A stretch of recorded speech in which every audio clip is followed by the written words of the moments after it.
Francis Ngannou finally coming back to MMA. We've been waiting for this. I asked Peter Murray this question like when we spoke a few minutes ago.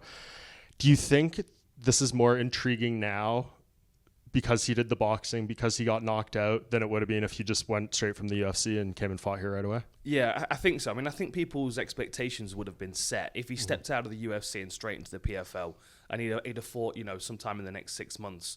I think people would have been like, oh yeah, Francis in a different cage, in different gloves, against different opponents. It would have been cool, but he's been on this whole journey since then. Like the attention that he got from vacating his belt and leaving the UFC to signing with the PFL and them fighting Tyson Fury, and even if that fight had gone, say, the Anthony Joshua way, I still think it would have added the intrigue that he just stepped out of the sport for a minute and back in. But like, I was here for the Fury fight. It was wild. I mean, the whole event was crazy. And then as the fight's going on, I'm standing next to Carl Frampton, and we're just both amazed. Like, it was a very, very unusual event. I mean, and for him to have that kind of success that he did, and then to build the next fight with Joshua, it kept him in a different spotlight for a number of months that he wouldn't have had if he'd have just gone UFC to PFL. That WBC ranking that he got, even though he didn't win a fight, it put a lot of limelight on him. And I also think the time that he spent in the boots with the big gloves, he's going to have refined his boxing. So I'm interested to see how that affects his game in MMA when he's got the small gloves on. Yeah, I asked him, Francis, that when we spoke last week. I was like, is there like a re-adaptation that you have to do? And he's like, no, all the adapting was to boxing. Like, this is home. This is where I feel most comfortable. But, like, he had that big knee surgery after the Cyril Gane fight too. We haven't seen him defend a takedown or take a leg kick. I don't know how much of that he'll be doing against Renan Ferreira. But he said he feels very confident in it all. But I guess maybe the biggest question around him is the mental side, right? Like his child passes away tragically, 15 months old. He gets knocked out for the first time in combat sports his last fight. So I don't know, if you could try to put yourself in his shoes, what do you think it's like to try to come back from all that? I mean, as far as losing his son, I can't even begin to imagine. I can't picture the grief that he would be going through and how he would recover himself from that. It's something that I've never been in that situation, and I can't imagine how I would cope with it.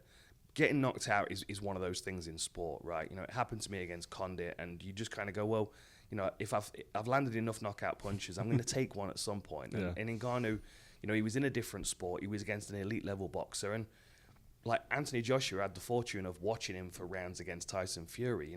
We went back to basics, and he looked fantastic. Yeah. And I don't think it really affected Ngannou as a brand in any way. So I don't necessarily think it will affect him as a fighter in any way, if that makes sense. Yeah. What I will say though is I think the time that he's spent in boxing will make him a better MMA fighter.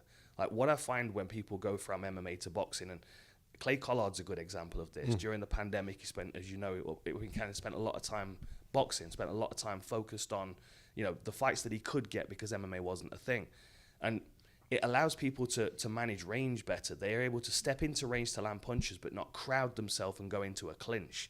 And that's going to be really, really valuable for him in this fight, because I would say that he needs to be close to Renan Ferreira to get inside his reach. But I don't know if he wants to waste too much energy grappling with him. I think we will see some grappling and wrestling out of Ngannou, but I also think Ferreira's huge. He's a sizable individual. Just to take him down and control him is going to be a massive amount of energy expended. So, I think Ngannou being able to stay in the pocket and box is going to be really useful for him in this fight particularly, and that would give me confidence if I was him. Yeah. Now that we're here a couple of days away, was Renan Ferreira the right choice for the opponent here, you think? Like, it all kind of lined up. I know, he obviously earned it with the season and then beating Ryan Bader, so that's undeniable, like that part of actually getting it. But, some of the other names that were floating out there, Fabricio Verdum, Junior Dos Santos, things like that, do you think this is the best choice ultimately? Yeah, absolutely. Yeah. The other names that you mentioned, and no disrespect to those guys, they're great heavyweights, but their peak of their career has passed. And I still very much feel like Renan Ferreira's peak is in front of him. And, we saw him before he was at American Top Team. His move to American Top Teams completely changed his game. Not only his grappling is better, his takedown defense, his ability to scramble safely, but it's given him confidence in his striking as well. Like, when you saw him against Goltsov or Bader, he's waiting there. He's like tempting them to throw first so he can counter. That shows a lot of confidence in the striking ability. And I think that's going to bode really well for him against Ngannou, who's been out of MMA for a while, and he knows he can knock people out with a single punch. So he might be tempted just to rev the engine a bit too soon. And I think Renan Ferreira, this might be his coming out party. And it might be at the expense of Francis, unfortunately for him. But Renan Ferreira, I would put him in there on November 16th at Madison Square Garden against any three of those heavyweights. And I think he has a really, really good chance of beating all of them. Okay, so that's like kind of one of the main things I wanted to ask you about today. Like, you heard Tom Aspinall's comments, I'm sure, saying, my teammate took him out, Renan Ferreira out easily. He's saying he's not even top 10. Just kind of the opinions of everyone. And I do think Renan's very good, but like the winner of this fight, how do we put them in context with like the best heavyweights in the world, with Tom out there, with the winner of Jones and Stipe? Maybe they do us a favor and retire after, but like, just say everyone's active and competing. How do we put the winner of this fight in appropriate context? That is a real challenge, and it's not something that I would like to be trying to do myself. I just feel like we've got, we know that Francis is an elite level heavyweight, and I very much feel like Renan is, even though a lot of people may not consider him to be right now. I mean, Ryan Bader's no joke, and that was 40 seconds. And I feel like the improvements that I've seen in Renan Ferreira's game in the last couple of fights, in particular, it gives me the confidence that he's going to be able to hold his own against much better heavyweights. And Tom Aspinall for me is probably the best heavyweight in the world right now, outside of this conversation with these two guys. But ultimately, what happens in the gym with a training partner or something like that is not a good. I've trained with training partners that beat me up every day in the gym, and then when they get into a fight, they really, really struggle. Yeah. Renan Ferreira, for me, seems to be an event day fighter, right? I would imagine that he can't really let his shots go in the gym for fear of hurting yes. people, Like, his takedown offense is not going to be as aggressive in the gym as it would be in a fight when it's really on the line. So I very much feel like we can't judge people's performances based on what they do in the gym. We can only really judge them based on how they perform in the cage. And, if Renan comes through this weekend looking like a world beater, I think a lot of people are going to look at him and go, you know what?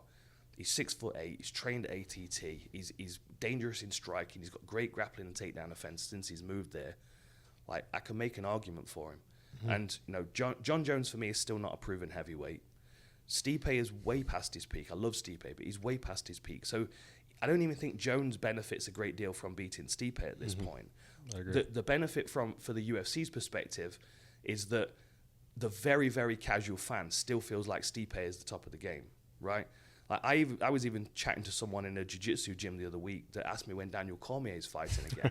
And, yeah. And I'm, for a second I thought to myself, man, I don't realize how far out of touch people fall with the sport just in a space of a few months. So for me, like the Jones-Stipe fight, it doesn't hold a great deal of interest. Jones-Aspinall, that's the fight I want to see. And I think that determines the best heavyweight in the UFC. Yeah. I think this fight determines the best heavyweight outside of the UFC. Yeah. And I think, if ever there was a day where we could see the winners of these two fights face each other, I mean, that would be a real treat for the fans.